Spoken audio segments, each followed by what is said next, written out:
But he's saying because of that differentiation, some people mistakenly thought, oh, that must mean it's not created.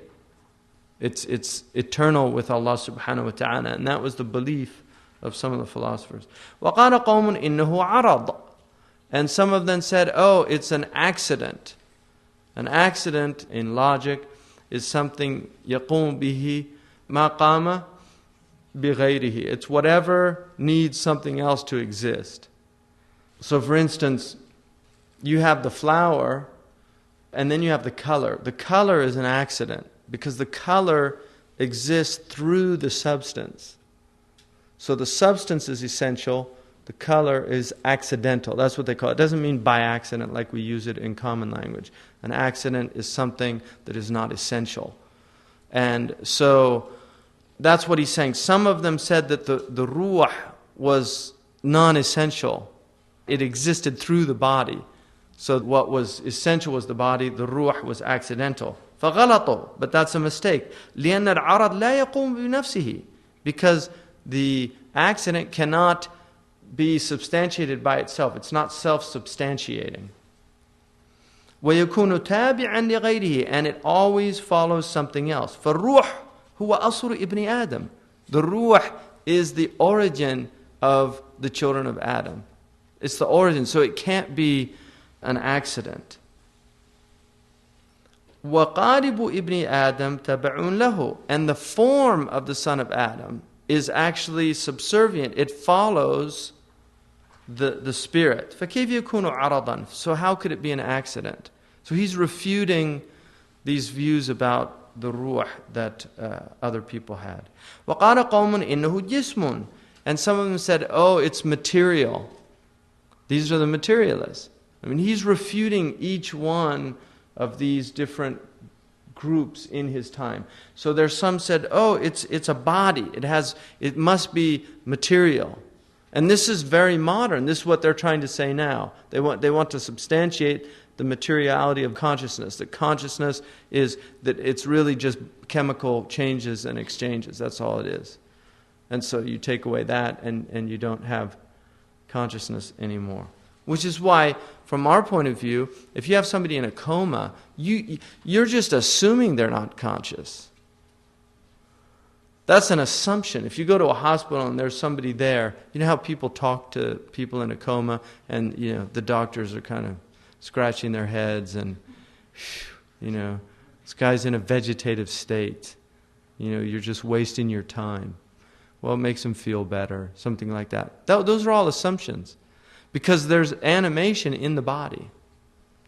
We're just saying, oh, they can't have consciousness because the material basis for consciousness is no longer there. Therefore, there's no consciousness. We don't believe that. We don't believe that. Because consciousness is something that transcends any material basis. And that's why even when you die, your consciousness is elevated slightly above your body. That's what happens when you die.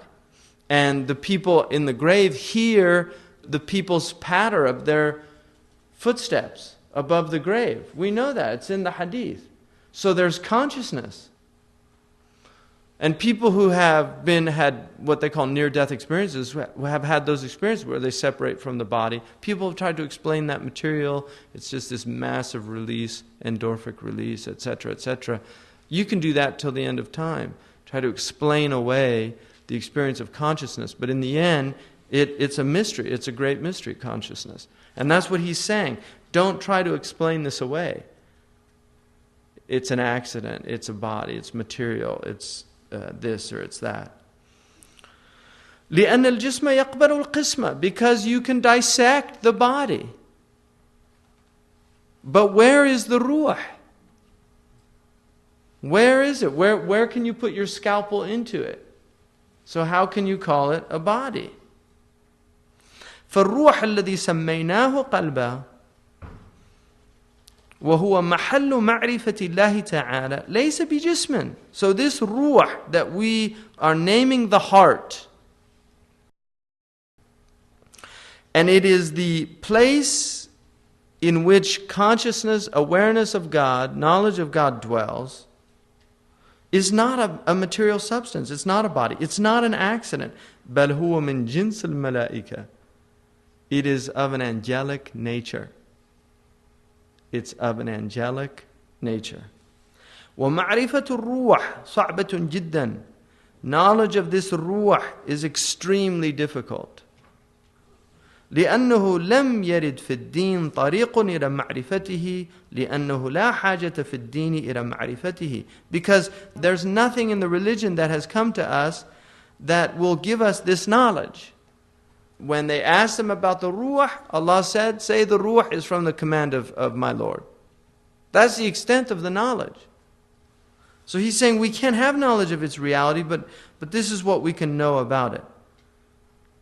لأن الدين هو المجاهدة. Because the religion is struggle. That's the essence of the religion. If you want to understand the religion is not a metaphysical teaching.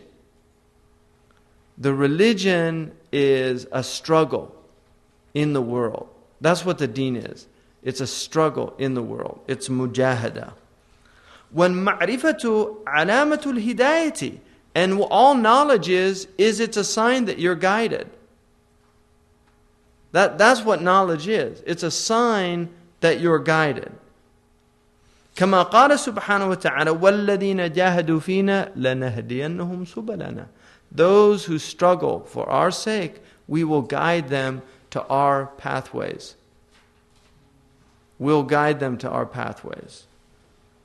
وَمَنْ لَمْ يَجْتَهِدْ حَقَّ اجْتِهَادِهِ لم يجوز أن يتحدث معه في معرفة حقيقة الروح. So if you're not expending all of your energy, it's not permissible for you to even talk about the reality of the ruh. It's not permissible. If you're not expending all of your energies, whoever does not expend all of his energies, he says, it is not permissible for him. It is not permissible to speak with him about the knowledge of the reality of the ruh. وأول أس المجاهدة أن تعرف عسكر القلب لأن الإنسان إذا لم يعرف العسكر لم يصح له الجهاد. And the foundational phase of struggle, of mujahada, is to know the army of the heart, to know what the armies of consciousness is, because the human being, if he does not know his army, he can't go to war. If you don't know who your soldiers are, you can't fight. So he's saying this mujahada, if you don't know who your askar is, you're wasting your time. لماذا خلق القلب? Why was the heart created? اعلم أن النفس مركب القلب وللقلب عساكر كما قال سبحانه وتعالى وما يعلم جنود ربك إلا هو. Know that the nafs, the ruh, this consciousness, is the vehicle of the heart. So the nafs, this self that we've been given, it's a vehicle for the heart. وَلِلْقَلْبِ عَسَاكِرٌ. And the heart has troops.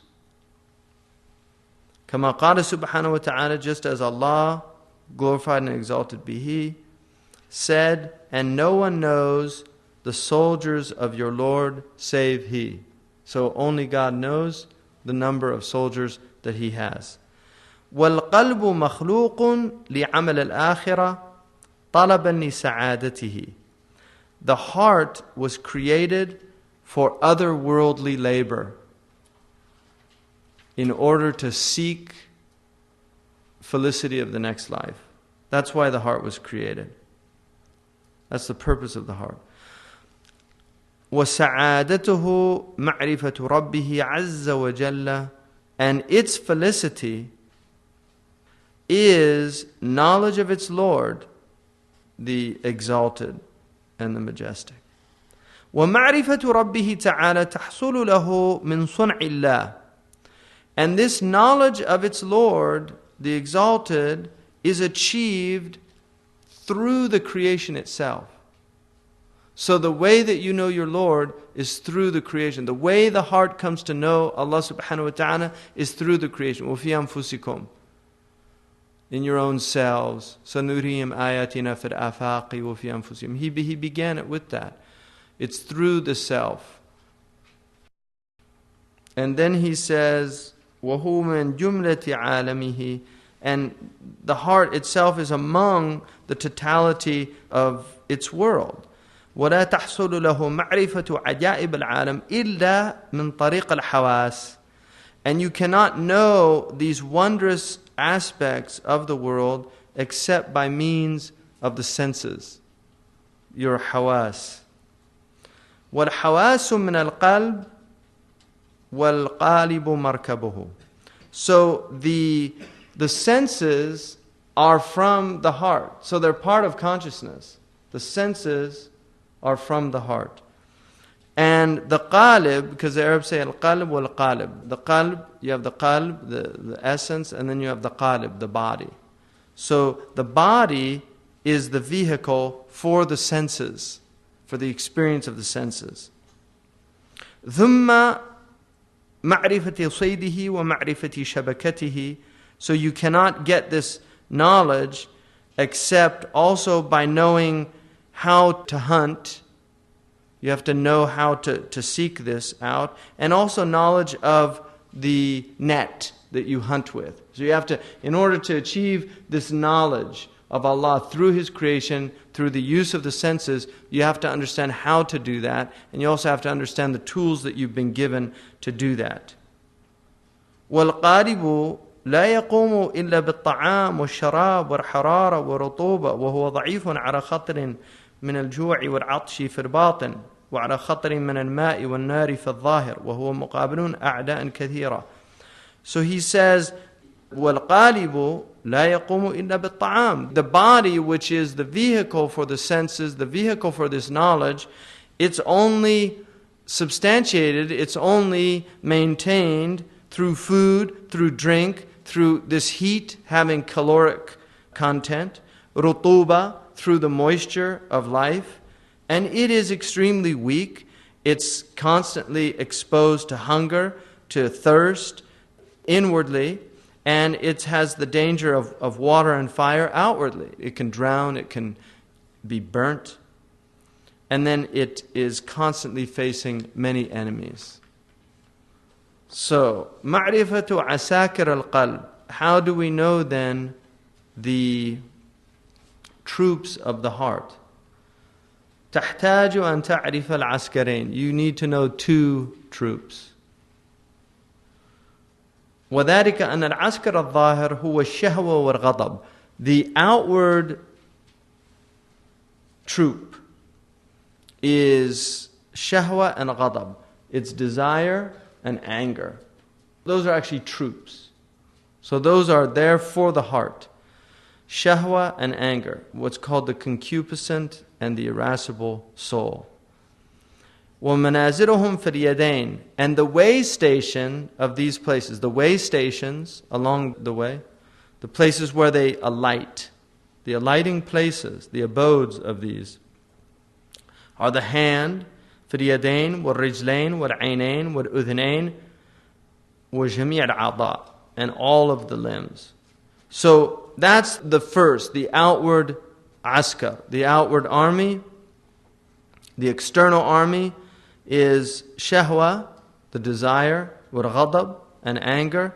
And the alighting places is in the hand, where it manifests, in the feet, in the eyes, in the ears, and in all of the limbs. وَأَمَّا الْعَسْكَرَ الْبَاطِنِ فَمَنَازِلُهُ فِي الدِّمَاغِ. As for the external troops, their alighting places are in the brain, consciousness.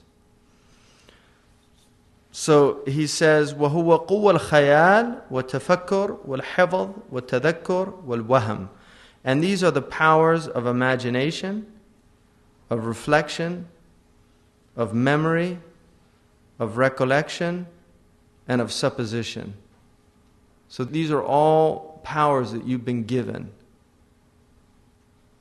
in the heart. So you have the external and the internal. And these were created for you in order for you to achieve the goal of the heart. وَلِكُلِّ قُوَّةٍ مِّنْ هَذِهِ الْقُوَّةِ عَمْلٌ خَاصٌ. Every one of these faculties has a specific function. فَإِنْ ضَعُفَ وَاحِدٌ مِّنْهُمْ ضَعُفُ حَالُ ابْنِ آدَمَ فِي الدَّارَيْنِ. So if any of them is weakened, then the condition of the son of Adam in the two abodes is weakened. Any one of these. وَجُمْلَةُ هَذَيْنِ الْعَسْكَرَيْنِ فِي الْقَلْبِ. And the totality of these two armies is in the heart. وَهُوَ أَمِيرُهُمَا. And the heart, or the consciousness, is the amir, it's the commander. فَإِنْ أَمَرَ اللِّسَانَ أَنْ يَذْكُرَ ذَكَرَ وَإِنْ أَمَرَ الْيَدَ أَنْ تَبْطِشَ بَطَشَتْ وَإِنْ أَمَرَ الرِّجْلَ أَنْ تَسْعَى سَعَتْ وَكَذَلِكَ الْحَوَاسُ الْخَمْسُ حَتَّى يَحْفَظَ نَفْسَهُ. So, if the heart commands the tongue, it speaks to remember. If it commands the tongue to remember, it remembers. So, the heart commands the tongue to remember Allah. And so the tongue says, Astaghfirullah. The command came from the heart. If it commands it to say Subhanallah, it says Subhanallah. If it commands the hand to strike, it strikes. If it commands the foot to move, like if you're going to go to the Umrah, it's the heart that commanded the foot to go. That's how you set out. If you get up, it's the heart that commanded you to get up. Anything that you do, the command center is the heart. That's where it's coming from. This is very important because what he's trying to do is lay for you a foundation of understanding not only the nature of your consciousness, but the fact that you're going to be responsible for all of your actions. Because people don't think about this stuff. They go through life on automatic pilot. And they're not thinking about the fact that they're not on automatic pilot. That they actually have volition. They have animality. They have knowledge. They have all of these attributes that are attributes of the divine. Allah subhanahu wa ta'ala has put divine attributes in the human being. And then said, you're responsible for these divine attributes. I'm giving them to you for a reason. Not to play, not to eat, not to drink. I've got creatures that I created to do those things. You do those things also. But I have other creatures to do that. I don't need you to copulate. I don't need you to drink. I don't need you to eat. I've got creatures, plenty of them, that do that. That's their function. And yes, you share those qualities with them, but there's a hikmah. There's a reason. It creates humility. There's a lot of reasons for it. That's the most essential. It keeps you down to earth. Because they're better than you at it. So if you want to compete with them, they can eat more than you can. Really, a lion can eat more than you can. A rooster can copulate more than you can. All of them can outdo you in those things. That's not why you were created.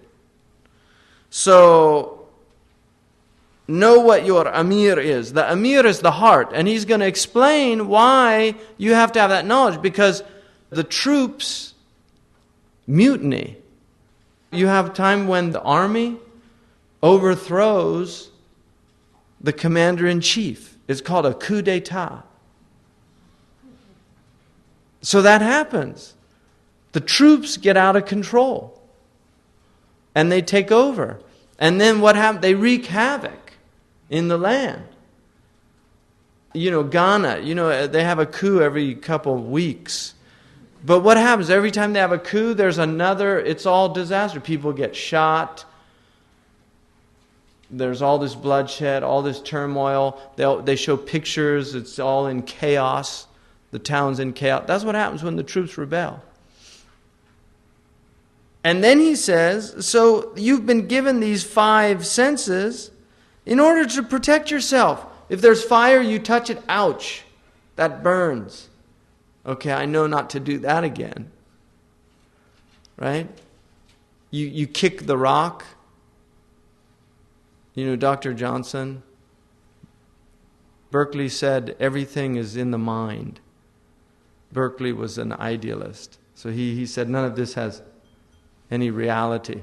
So Dr. Johnson was walking with Boswell, and he kicked a rock and he said, I refute it thus.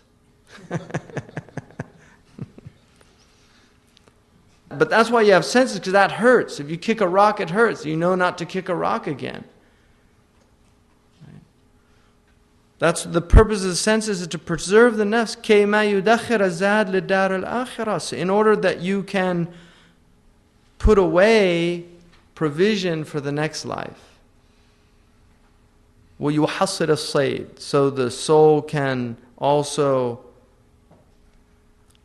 capture the hunt, what it's going after. وَتَتِمَّ التِّجَارَةُ. And the transaction is completed.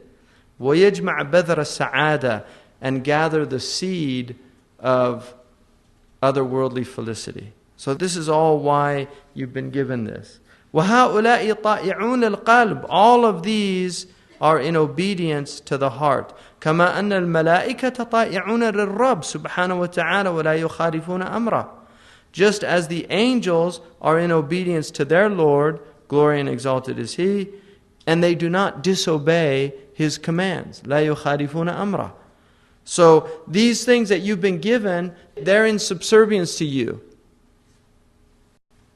Just like the angels don't rebel, they're created to be in subservience to Allah subhanahu wa ta'ala. These were created to be in subservience to you. But there's a difference. So he says, اعلم أنه قيل في المثل المشهور إن النفس كالمدينة. It's been said in a well-known proverb. The soul, the nafs, the self, is like a city. واليدين والقدمين وجميع الأعضاء ضياعها. And the two hands, the 2 feet, all of the limbs are like the estates, the farms around the city that supply the city. وَالْقُوَّةَ الشَّهْوَانِيَّةِ وَالِيُّهَا. And the concupiscent soul, this concupiscent faculty, the desire, is its governor. وَالْقُوَّةَ الْغَضَبِيَّةِ شَحْنَتُهَا. And the irascible faculty, anger, is its police force. وَالْقَلْبَ مِلِكُهَا. And the heart is its king. وَالْعَقْلَ وَزِيرُهَا. And the intellect is its minister. So he's saying this is a well-known way of looking at this, that the self is like a city. وَالْمَلِكُ يُدَبِّرُهُمْ حَتَّى تَسْتَقِرَّ مَمْلَكَتُهُ وَأَحْوَالُهُ.